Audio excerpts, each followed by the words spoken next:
Has escuchado muchísimas veces el tema de storytelling, del arte de contar historias. Sin embargo, lo voy a decir como lo dice el múltiple ganador de premios Emmy, director y productor y autor bestseller de Wall Street Journal, Nick Nanton.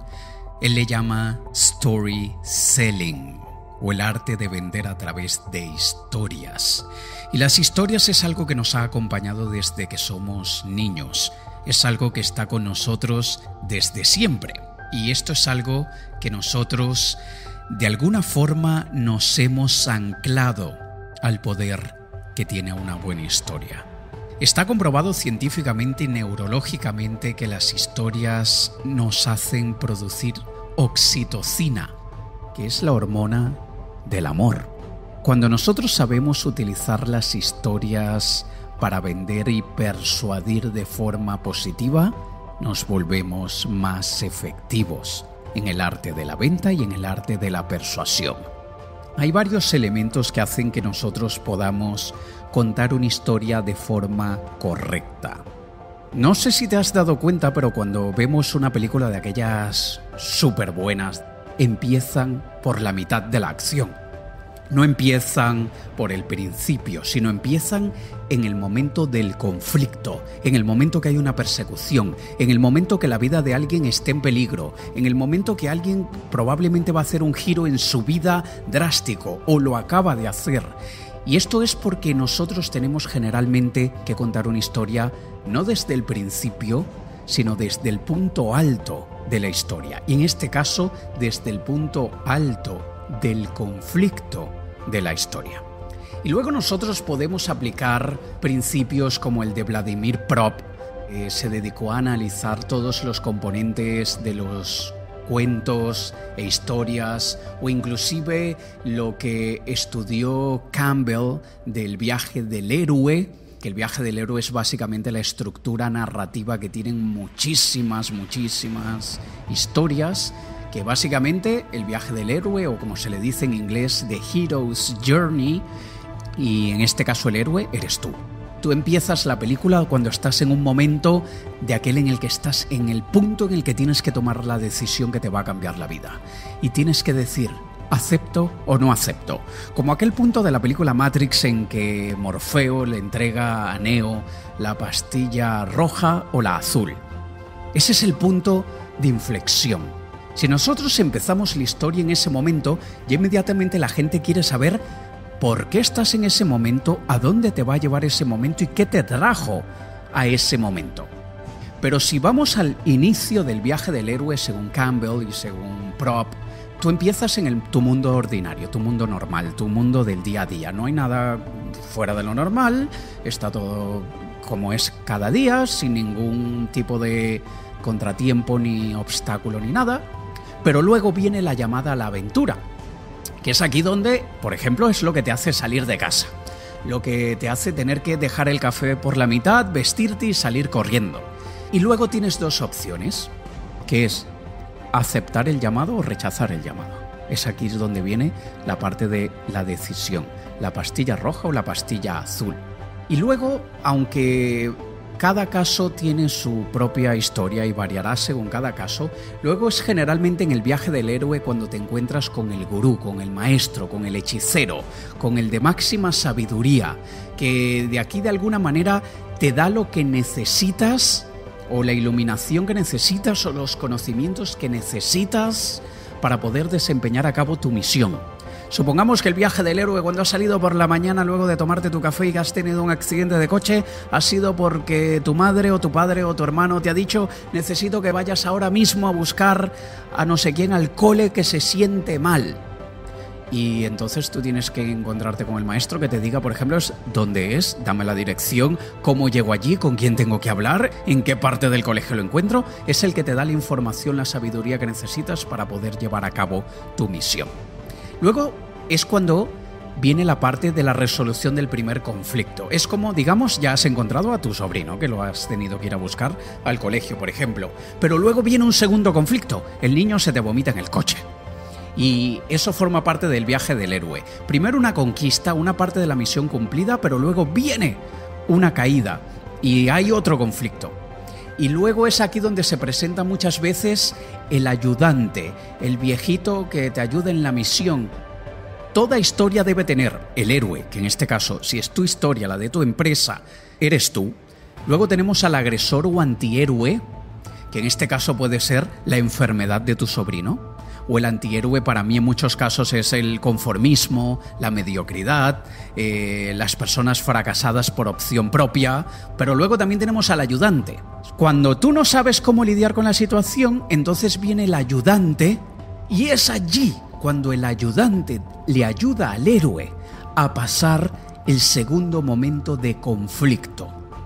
Y también tenemos, en el caso de muchas historias, la princesa y el padre de la princesa. ¿Qué es esto?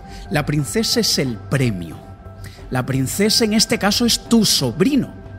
Es la princesa que está en la torre pidiendo ayuda, ayuda, porque el malo la está lastimando de alguna forma. Y luego el padre es tu hermana, tu hermano que te llamó a que fueses a buscar a tu sobrino.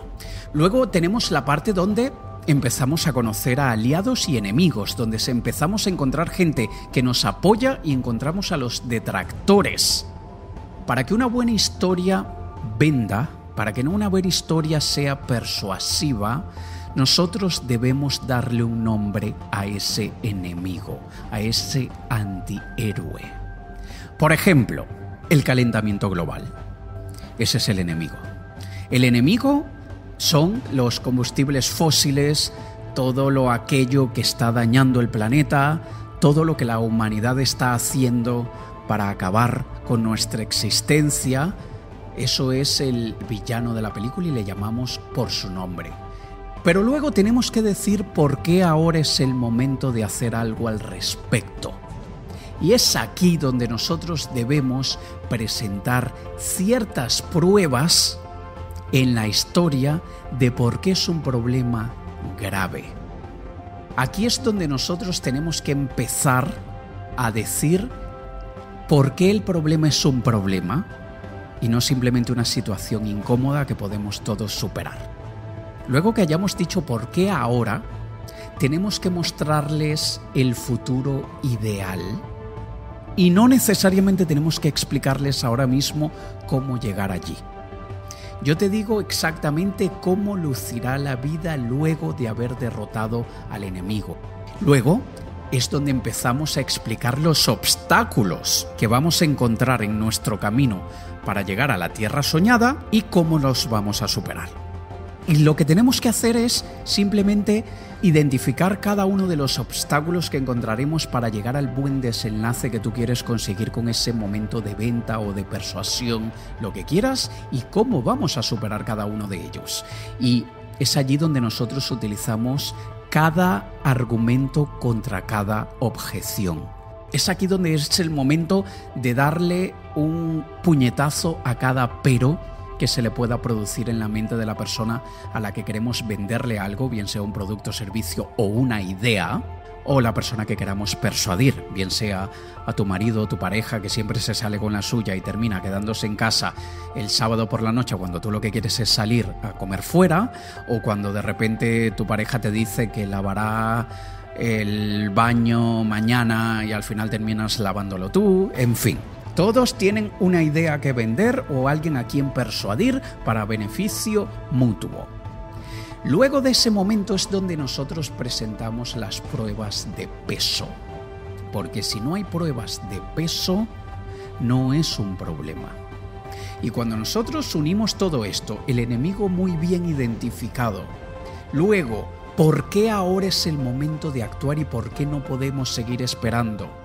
¿Hacia dónde vamos? ¿A cuál es el futuro ideal? ¿Cuál es la tierra prometida? ¿Cuáles son los obstáculos que vamos a conseguir para llegar allí? ¿Cómo los vamos a superar? Y presentamos pruebas de peso de que lo que estamos diciendo tiene sentido. Todos esos elementos hacen que una historia sea persuasiva y que realmente seas capaz de ejercer influencia en las personas. Por favor, recordemos que un influencer, una persona de influencia, no es aquella que tiene un montón de seguidores en las redes sociales. Un verdadero influencer es aquella persona que transforma formas de pensar, que cambia ideas en la mente de las personas, que inyecta ideales en la mente de las personas, que les produce un cambio en su conducta. Eso es un verdadero influencer. De hecho, muy pronto ya estará listo mi nuevo libro que se llama Verdadera Influencia. Y es allí, en ese libro, donde te cuento cómo podemos desarrollar autoridad, ser más persuasivos, tener una mayor influencia, desarrollar carisma para poder causar un impacto positivo en el mundo, en las personas, en nuestra casa.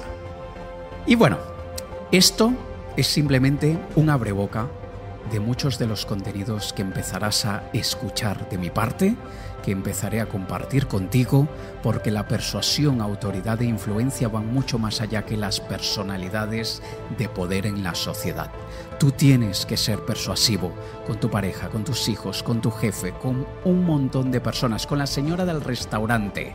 Tú tienes que ejercer influencia positiva. Evidentemente, no uses el martillo para partirle la cabeza a nadie, úsalo para colgar obras de arte. Pero tú tienes que ejercer influencia en tus hijos, en tus familiares, en tu pareja, en tu jefe, en un montón de personas. Y el carisma lo puede desarrollar cualquier persona. Y a través del carisma abrirás muchísimas puertas. Y carisma, a diferencia de lo que muchos creen, no es caerle bien a todo el mundo. Es caerle bien a la gente que más te conviene caerle bien. Es desarrollar una personalidad magnética para aquel tipo de personas que te interesa seducir. Y hablo de seducir en el sentido de cautivar, de enamorar, de hacer que quieran escucharte, que te admiren, te respeten y que tú puedas ejercer una influencia positiva en sus vidas, como yo espero poder estar haciéndolo con la tuya en este momento.